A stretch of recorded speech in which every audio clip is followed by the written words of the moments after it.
So welcome to the Python and Oracle Database Office Hours for August 2019. Thanks for joining, everyone. General safe harbor statement, especially in the open source world, things are very open to change, subject to change.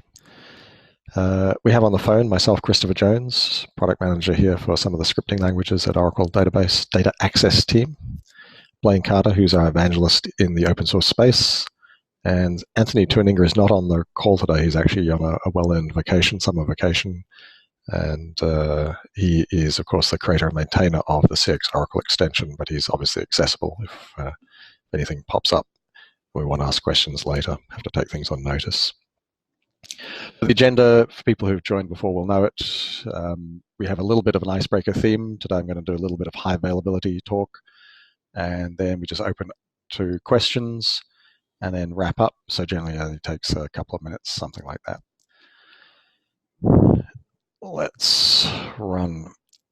So Office Hours overview for people just joining. There is a chat feature here, so you can type in a question. Great if you can type those in advance so we can kind of wrap up quickly at the end and not have to wait for people to type. But really this is supposed to be a forum for you to ask questions and access us as the experts. So let's go into stuff, and I guess the first thing I'm actually going to do is pop up and just mention that we have released the first draft when it wants to open up. First draft of what's the user guide manual for CX Oracle. So previously we had the API manual that's been around forever and a day. And now we actually have some good reading material here to go. Every time I look at it, I can see things which need to be added. It is open source, so please feel free to put in a pull request and make changes as well. And we can bring that up to stage. We obviously start with the installation, which also has been around relatively long time. And then we discuss a whole bunch of other features, SQL execution, a bunch of good stuff has gone into that. So please read that if you have questions. Let's pop back to the general presentation. So I was going to talk a little bit about high availability, which is everybody's favorite topic after performance. Everybody wants performance first and loves benchmarks. After that, everybody wants things just to work nicely. So I have something I call easy high availability in the Oracle world without going to great lengths and extremes of setting up configurations. You can do a little bit to make your applications more available, more responsive, less prone to all sorts of glitches which can happen in the real world out there. And one of the key things here is the Oracle network configuration, which is a layer below the CX Oracle stack. And this handles the protocol transfer across to the database and has a whole bunch of configuration options. You may be familiar with the TNS names.ora file for setting up your connect descriptors, the aliases which map into the databases and tell you where to direct tell CX Oracle where to actually connect. There is a SQLnet.ora file, and this has a bunch of options, and I've just listed a few down here, which may or may not help you. The general locations for these, actually, there is a search path, and if you ever do something like an strace when CX Oracle starts up, you can see it going and looking for various directories, which include things on Linux like the /etc directory.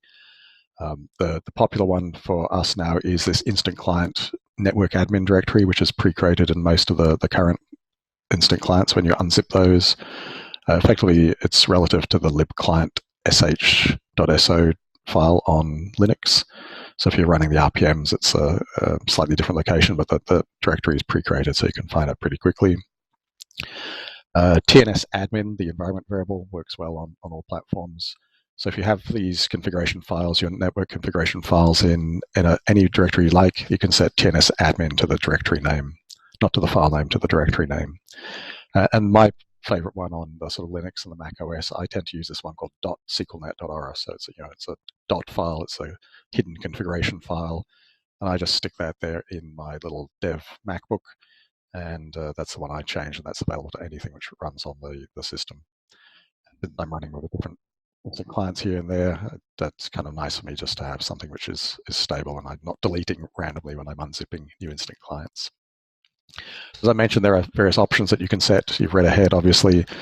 So you can control things to make sure you don't get stuck at the mercy of your TCP timeouts. If you try and send a message to connect, send packets across to the database, when we do what we call a round trip, which is a message from CX Oracle to the database and back again.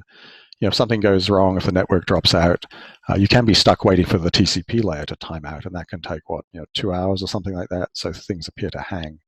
So by a little bit of tuning there, you can set some of these options: receive timeout, send timeout, and tune the delays that you're willing to experience. And obviously, you don't want to set them too small if you've got something which is going to be long running, but in a certain number of applications, it can be helpful to set those relatively low. Another one is my favorite one, the disable out-of-band breaks on. I noticed that I need this a little bit on Mac OS when I'm using database in VirtualBox, also running on Mac.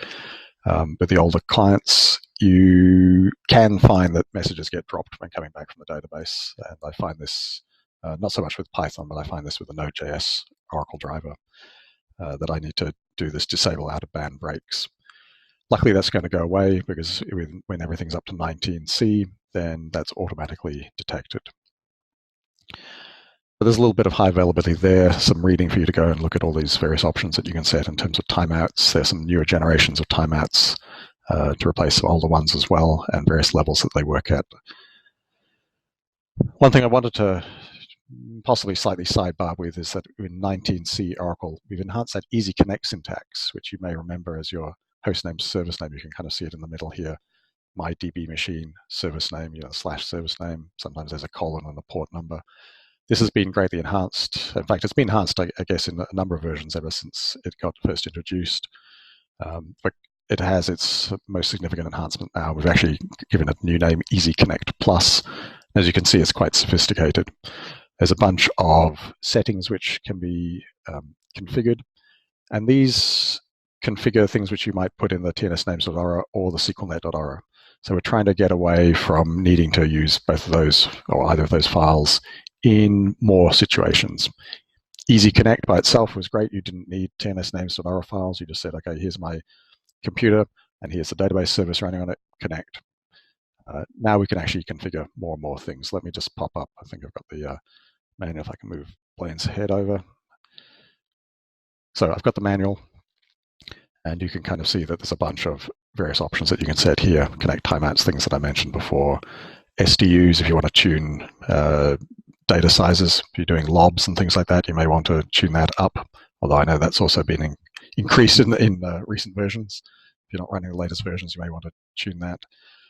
And effectively, with this new syntax, it maps down to a connect descriptor that you might have in a tnsnames.aura file. So there are a few examples there. And I'm currently trying to work on a white paper in my spare time, and we'll push out something on that momentarily, as they say.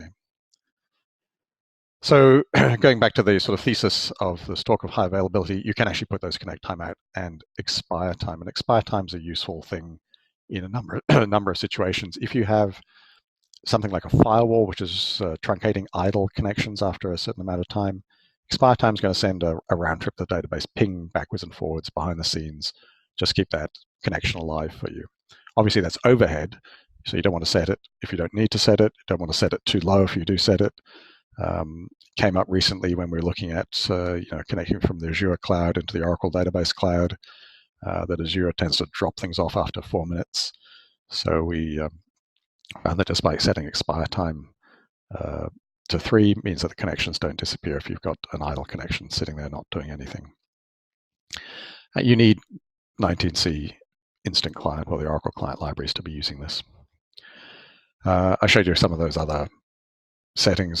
Security settings are also useful, particularly, I guess, in the cloud world where we're using wallets for security SSL configuration. So the options about where the wallet files can be located can be added to the Easy Connect string.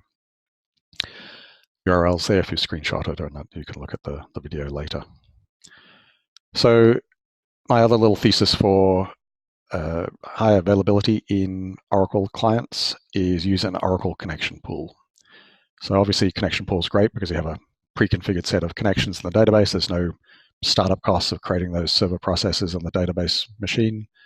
And then you have a readily available pool that you can draw on when you need it in the application tier. It's also useful if you've got an application which is doing a little bit of work to the database and then sitting idle, waiting for something, not doing anything. In those kinds of applications, would encourage you to release the connection back to the pool and then get it out of the pool when you need it. Because it's a pool, it's going to be available all the time. So you're not going to have a startup cost when you do need it. But the pool's going to handle some down network kinds of situations, DBA's killing session kind of situations for you. So when you do that get connection from the pool, if there's been a problem with the connection, you're almost certainly going to be getting a good connection back, even if it takes a few seconds because it has to actually recreate it. If it hasn't had to recreate it, great, you get it back immediately. So the CX Oracle implementation, and for the people who like details, that's done. Some of that's done in the ODPIC layer, which is all hidden under the CX Oracle layer. We do some checks there. We do some heavyweight pings if we need to. We do lightweight checks on network sockets and things like that. And we try and detect those dead connections. And I'll go into this a little bit more. There's some more magic under there as well in the Oracle layer. One other thing which came into the newer versions of Oracle client libraries is this call timeout option. So I showed you some SQLnet settings for connection timeouts and receive timeouts. Nowadays, with recent client versions of Oracle, and obviously with recent versions of CX Oracle, when we added this feature, you can actually set it at the application level, and that's a call timeout. It's a little bit subtle because it's actually in the round trip time. And if you're doing an operation, you're fetching a lot of data, that may take multiple round trips. And so the end-to-end time of your whole operation may exceed this call timeout period, and it won't be cancelled. But if any one of those particular round trips does take a long time, if the network does drop out, then the call timeout's going to kick in. The application's going to receive an error back saying, hey, this has taken too long, and then your application layer can do something with it. And that leads on to this next thesis that applications must do error recovery, even regardless of all the other things we've been talking about and we'll talk about. There's open connections. If you have an application which opens a connection for a long time and just sits there not doing much with it, but just uses it infrequently, networks could drop out. I mentioned the firewall cutting things out. You can't assume that connection is going to be usable. So your application at execution time is going to need to have good error recovery. New connections from the pool. You think of it as a new connection because you've got it from a pool. In the Oracle pool land, the pool's not just checking that connection's alive. I showed you the capability before, the expire time option to send pings to do that, but that's round trip cost. That affects your overall application scalability. So don't just assume that connection you get from the pool is going to be usable.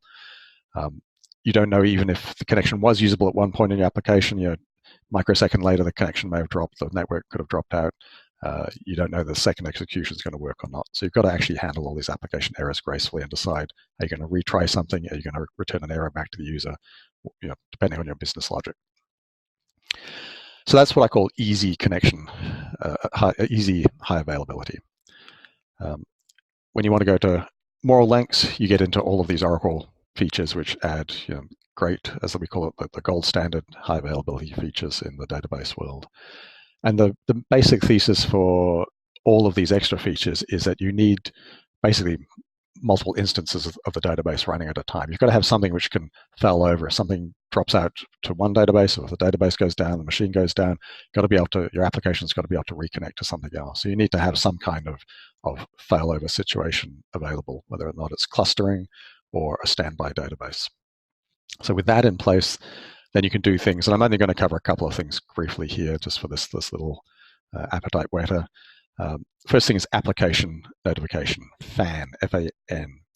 So this is really useful for hardware errors, gets you database outage errors faster. So there's an external monitor which starts up with this, something we call Oracle Notification Services, ONS, and this monitors what's going on, tells you if there's a problem with the connections, and will return an error to the application faster. So you're not left hanging there waiting for that TCP timeout. Advantage with FAN is that if you're using the Oracle connection pool, that pool is going to get notifications for things like planned shutdowns. Obviously, the errors are going to come back faster. You're going to get RLB, runtime load balancing advisories. So depending where the connections are, whether they're being used from the pool or whether they're just sitting in the pool waiting to be used, Oracle can do magic things for you, and I'll show you an example in a minute. Basically, database needs to tell or advertise that the service you're going to connect to, the database you're connecting to, the database name, if I can use the old terminology, is going to send these events, and Python has to listen for the events. So you just need to configure both ends of the pipe there. So how does it work in just one of the situations? This was the graceful planned maintenance. The basic thesis is, of course, as I said, you need to be using a connection pool. The DBA then runs a command to say, hey, I'm going to shut down this database service. And of course, remember, you've got multiple databases running, you may be running rack. So what happens is that sessions in the application, in your Python application, anytime somebody tries to get a connection from a pool, that's going to be redirected to another existing service, one which is not being shut down. Anything which is in the pool and not being used, it automatically gets released, so it can be recreated to any new instance next time somebody wants a connection from the pool. And then active sessions, obviously not interrupted. We don't want to break your work, but theoretically with pools, you're going to be releasing those back to the pool. Your application will do a close, or application will finish its work. And when it's released to the pool, then obviously that can be just closed off as an idle session. DBA waits for some time, and whether it's a few minutes in development environments or multiple minutes in a production environment, they actually disconnect that service, shut down the database, and by this stage, your application should have set all its connections connecting to new instances, or to what we call surviving database instances, other database instances, and the DBA can do maintenance on that instance they've been shut down. That's one of the scenarios there with FAN and using Oracle connection pools. So jumping ship into another high availability feature from Oracle, and we have bunches of them. We have TAFs and TAF Select Pluses and all sorts of things. I just wanted to go into the latest ones, which are application continuity. And I don't have slides, but there's an even newer one called transparent application continuity, which has come out recently, which has some advantages in a couple of extra situations. So the basic thesis is that inside your application, inside the Oracle Client Libraries, anything that you're sending across the database is recorded. So we're actually doing it and recording it at the same time. And if it hasn't completed, if there's no sort of commit, then, and we recognize there's an error, then we've got that transaction log, statement log inside the Oracle client. When a reconnection happens to another database, we can actually then replay all of that work. So on the left-hand column, we have normal operations, so there's no failure in this case. So basically, this is the recording phase. So we're, step 2 there, you can see the client, the Oracle client, CX Oracle, is capturing all of those calls to the database, inputs, validation data.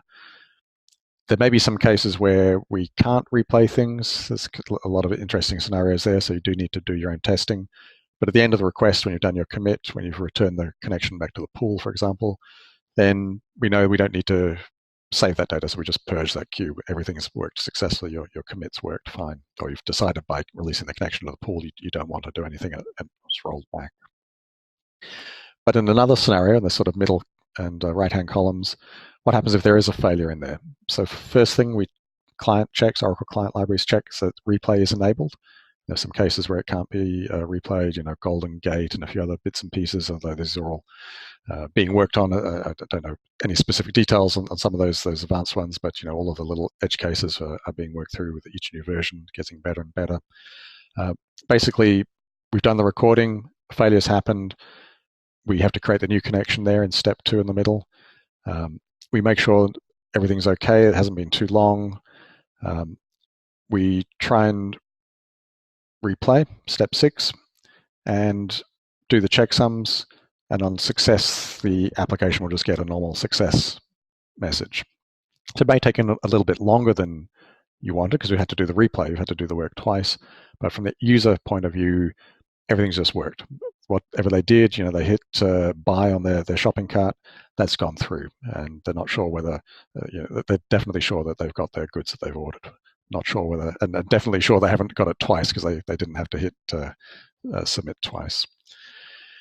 So that's just a little bit of application continuity. I mentioned some of the provisos there. I mean, there's all sorts of little edge cases. What if your application tries to do a call to UTL HTTP, for example? It does a PL SQL call out.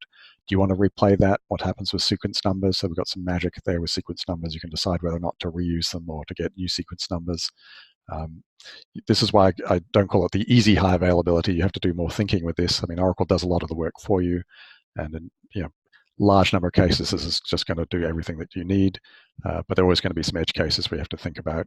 And when you think about it, though, it's no worse than before. You're going to save yourself time for the cases it does work, save customer frustration, business benefit, obviously, and then the cases which fail would have failed anyway without application continuity. This is also, and I don't have slides on this, this is also enabled just at the service level with a service command. You can choose whether you want the application continuity or the transparent application continuity. And the difference between the two, just in basic summary, is whether or not one pauses at the end of commits or not. And transparent application continuity is good for cases where we're not using connection pools. But the basic thesis is the same, that we're recording the transactions that going through, or the components of the transaction, sending across to the database to replay if there's been a failure. So with that little rushed overview, I will finish all this stuff and just open up to questions. If anybody has questions, we can take them in the chat. And if not, then I will go and have breakfast and we will post up the video so you can review this and get the URLs and do a little bit of research. So if you have a question, would you rather just say the question? I can unmute your mic if you have a mic. Sure. It's always a good option. There's a lot of information out there. This is an older white paper. I thought there was a new one, but the Google today pulled up the old one. FAN, how you can configure FAN. OCI client, CX Oracle is what we call an OCI client, Oracle Call Interface Client. So information here. We have a session at OpenWorld, which will cover some of the material, so that will probably be available after OpenWorld, which is in about a month's time. Okay, I don't see any hi messages or anything like that. So I think I may have bamboozled people. Or else you just explained it so good, everybody's got it. That's true. They can always ask questions about other things. Oh, thank you very much. So I had a comment that was a good rundown. Very high level overview. There are various levels of features depending which version of the database you have, transaction guard, all sorts of things. CX Oracle has transaction guard capabilities. So again, to help you not hit that buy button twice or users hitting it multiple times and getting multiple purchases. There's some resources for you. I suggest we call it a day. Sounds good to me. And we will not have a session next month because it clashes with the Oracle OpenWorld conference, but we will reconvene in the following month. And if you're at OpenWorld, we'll be there. So look us up and say hi. Thank you, Blaine. Thank you, everyone. And we will... Okay. I see somebody just commented that it's very late for them. I do appreciate you staying up late for that. You can have your supper now. I'll have my breakfast. We can reconvene in a couple of months. Take care, everyone. Bye-bye. See ya.